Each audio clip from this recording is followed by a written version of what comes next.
Hi everybody, welcome to Nomadic Therapy. How are you guys doing today? Come on in, thumbs up the video if you are my friend. Grab a coffee, grab a tea, and get ready to laugh and chit chat with me. Y'all, this is gonna be the last story time about the pastor that came up too short, unless I could think of something else that's funny. Okay, so y'all, pastor that came up too short was very jealous. I don't know if y'all have ever dated an older man before, but pastor that came up too short was like, I think 20, 25 years older than me. I don't know. He might have been more than 25 years older than me. I don't know, y'all. Pastor that came up too short was very, very, very jealous. Very jealous and very controlling. He didn't want me to talk to nobody else. He didn't want me to speak to nobody else. He didn't want me to need nobody else. We would get into arguments just because other people said hi. So one day we walking in the mall. We walking side by side. I'm looking cute. I'm looking fine. I'm young. I used to have a nice shape. You know, because I ain't had no good. I had a little good, but I had a little round booty. And, you know, I was fine. I was cute. I had long hair, pretty eyes, beautiful complexion. What more could a woman want? You know, I didn't want no more. I was always good with what I had, y'all. I don't care who else say I need more. I was good with what I had. So, you know, I got some beautiful long hair. I got a beautiful complexion. I got beautiful eyes. I got beautiful teeth. I got a nice, small physique. I'm smart. What else could somebody else want? So we walking in the mall. We coming out a store. And if y'all know anything about the malls in Texas, you know, usually people are coming out and this way and usually people coming in this way. So we was walking in the mall and it was a group of boys, young men around my age, seeing me walking. I guess they thought the old man that was with me was my daddy. And they was like, hey, baby, can I get the number? Whatever. And I'm just looking at them and I'm like, no, thank you. And they just like, come on. And then my friend was like, beat it. She said no. And so they was like, oh, okay, Paw.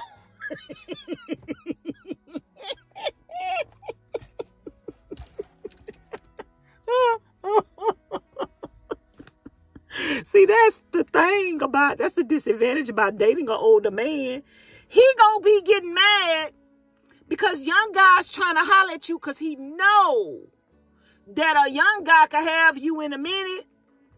And that's why he do everything for you to try to meet all your needs. And you know, he try to keep you close. He don't want you to go nowhere by yourself. He don't want you to have a car. He don't want you to learn how to drive. I didn't not know how to drive, y'all. He wouldn't teach me how to drive. He didn't want me to know how to drive. See, a man that don't want you to progress, a man that don't want you to know more than what you know, he want to keep you down. He want to keep you down because everywhere I had to go, he would take me. If I had to go to work and it was far and I didn't have a way to catch the bus, he would take me to work. Like my life and what I needed to do revolved around him because he didn't want me to do nothing without him. So we in the mall, he gets mad because these guys speaking to me, trying to holler at me. And then after the guys leave, he don't take it out on the guys. He take it out on me. You knew them. Where you know them from? First of all, if I would have knew them, they would have said my name. Hey, Vanessa, how you doing? First of all, if I would have knew them, they wouldn't have been trying to holler at me. They would have already knew how to holler at me. So we get into an argument because the boys spoke to me. Everywhere we go, if a man looked at me, if a man said hi, I knew him. I was sleeping with him. I wanted him. I was flirting with him. You couldn't go nowhere I would go to church. We would go to churches, and we had affiliations with different churches, and I would go to the church, and because he is the pastor of the church, and he keeping our relationship a secret until he ready to come out with it to the congregation, I'm always sitting by myself. He always sitting in the pulpit. So people coming next to me, hollering at me after church. Excuse me, ma'am, can I holler at you for a minute?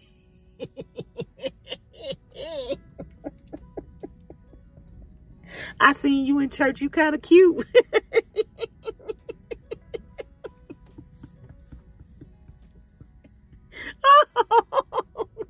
Y'all, this is some funny stuff to me. Homeboy is mad. Homeboy is jealous. Homeboy want to keep the cookie in the cookie jar. Homeboy got a lid on the cookie with some duct tape. Homeboy got a lid on the cookie jar with some duct tape around it, a chain, a key, a whip.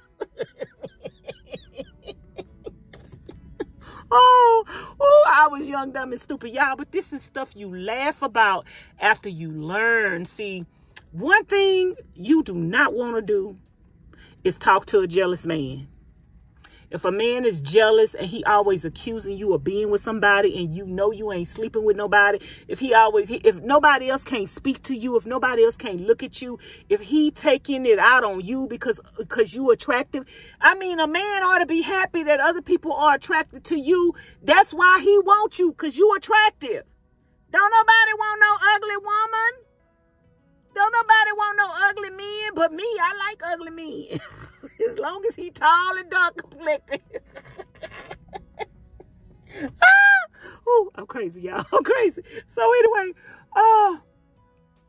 that's a sign. When a man is jealous, when a man always accusing you of something, when a man always finding a reason to holler at you, to fuss at you, when a man want to come pick you up everywhere,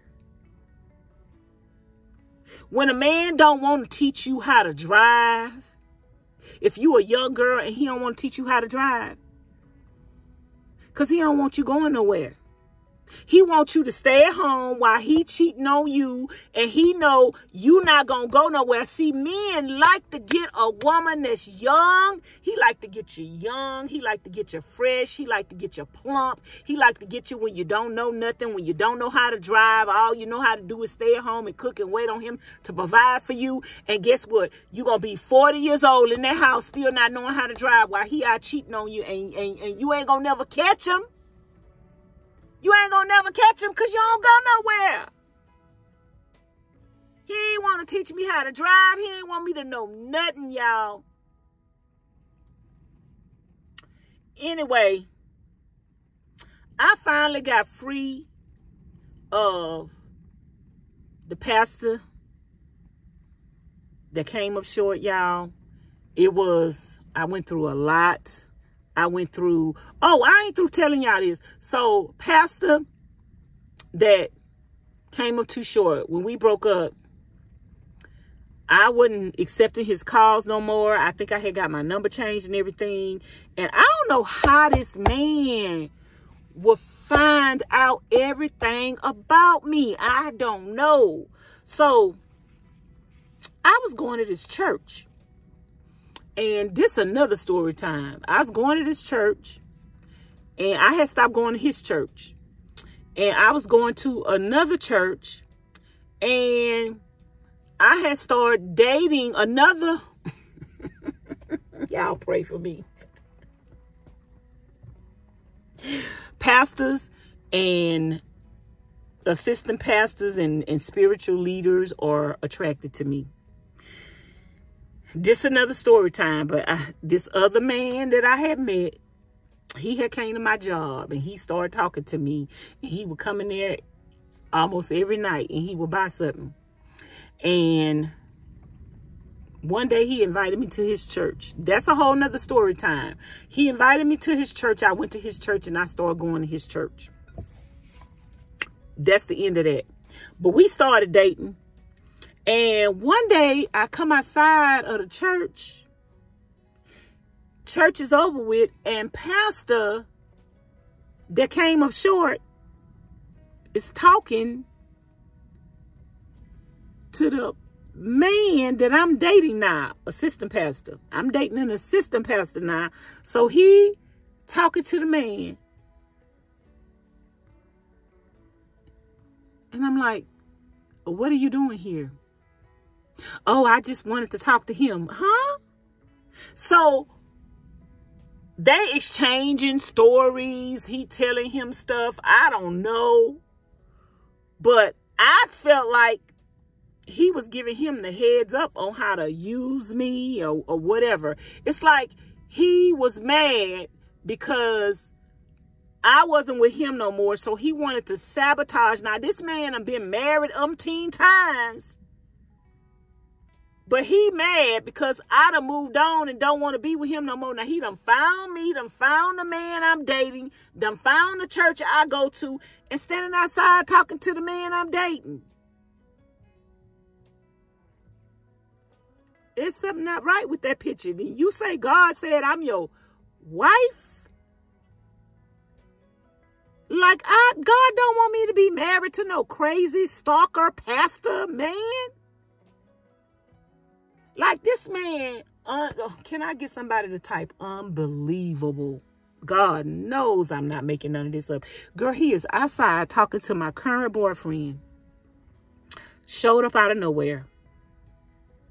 Showed up out of nowhere. Don't remember how he found the church.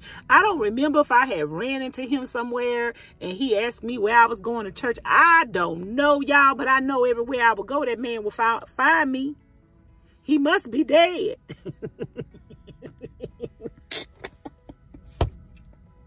Y'all, that's not funny.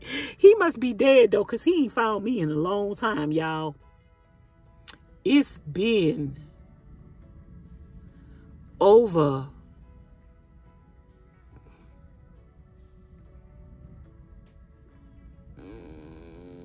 15, 20 years since I seen him. It's been a while. It's been a minute. He must be dead, because that man will turn over some stones to find me. Maybe he finally got the picture. Maybe he finally got married again and said, you know what, I'm gonna make this last marriage last, because I done been married 7 times in the state of Texas and I can't get married no more. So maybe he made the last marriage last. I don't know, y'all. But y'all, I done been through a lot. I done been through a lot with spiritual leaders. I done been through a lot.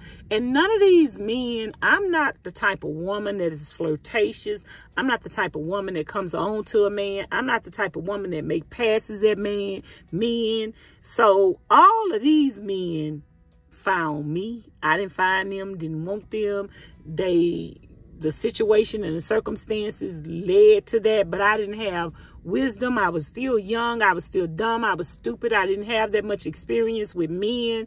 I wasn't taught anything by my mother, my aunts. Nobody sat down and had no conversation with me to teach me nothing about men, to warn me about men, to tell me what to look out for, or none of that. This kind of stuff is important for you to tell your daughters. Otherwise, the men is waiting to take advantage of young ladies, and especially older men that have already been schooled. And another thing, if a man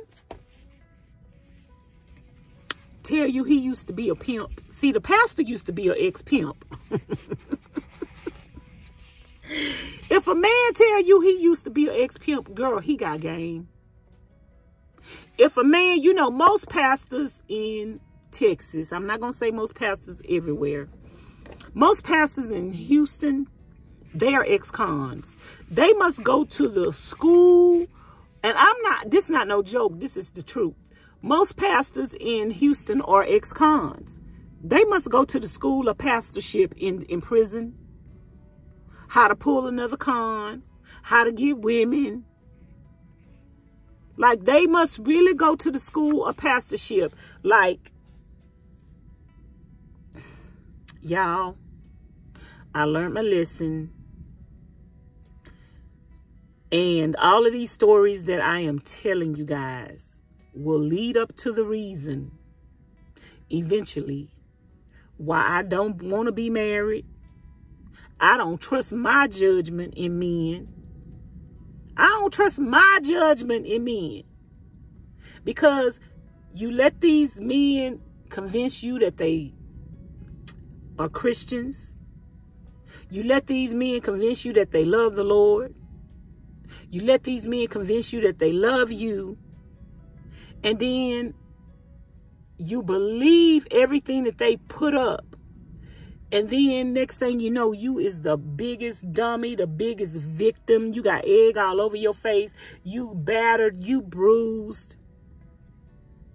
Like, had I not met half of them men in my life, I'd still be as beautiful as I was back then. You know, I'm pretty, y'all. I'm pretty. I know I'm beautiful. I know I'm beautiful inside out. But years have taken away. Years, hardship, heartache, and pain have taken a little bit away from me every time. It's taken away my beauty. It took away my self-confidence. It took away just a lot out of me. Just a lot. It made me depressed. You know, so that'll make you sick, make you want to take your life, and all of that. So, no, I'm not, ain't another man on the face of this earth getting nothing from me. The only thing you could get from me is a platonic conversation. And that's it. And that's all. A platonic friendship that don't have the potential to go nowhere. You content with being single. I'm content with being single. And we just want to go out and have fun and keep each other company. No sex, no kisses, no holding hands, no nothing. So, y'all, I think that's going to be it for the pastor that came up too short. He was jealous. He was wicked. He was evil. He was vindictive. And that's another thing men have taught me. Ooh, child, I can't stand a man that is messy. Men have taught me that it's some men that are messier than women. It's some men that are very vindictive. It's some vindictive, evil, wicked men out there, y'all. And I think I'd have met them all. I think I'd have met them all. Girl, if y'all see me with a man and I say I'm getting married, you better, girl, you better be praying that that spell that is put on me be broken in the mighty name of Jesus, y'all, because I must gonna be up under a spell. Y'all better pray for me. Y'all pray for y'all sister if you ever see me walking down the aisle. Only person I'm going to be walking down the aisle with is me, myself, and I. Okay, y'all. How many times I done said bye? Don't forget to like, comment, share, and subscribe. Hit the notification bell to be notified each and every time I upload a new video. If you like the story time, stay tuned. Subscribe to the channel. Hit the notification bell and hit always. And make sure you subscribe to my other channel, Vanessa's Van Life Journey. If you want to support the channel in any shape, form, or fashion, the information is in the description box below. And my contact information is in the description box below as well. Make sure y'all follow me on Instagram at Vanessa's Van Life Journey #1 and Vanessa's Van Life Journey #2. I got 2 Instagram accounts. One have 31,000 followers and the other one have, like right now, 800 and something followers. So make sure you follow me on both of them. I'm trying to consolidate them. I'm probably gonna rename Vanessa's Van Life Journey #2. So y'all make sure y'all follow me, and I will talk to you guys later. Thanks for watching. Bye now. Love y'all.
trying to get out. Look. What do you want?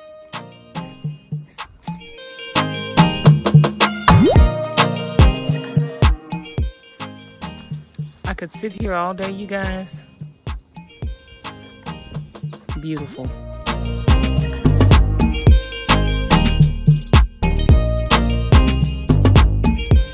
Say hey.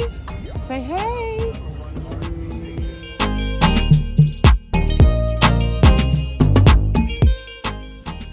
What you doing, Vanessa? Watching.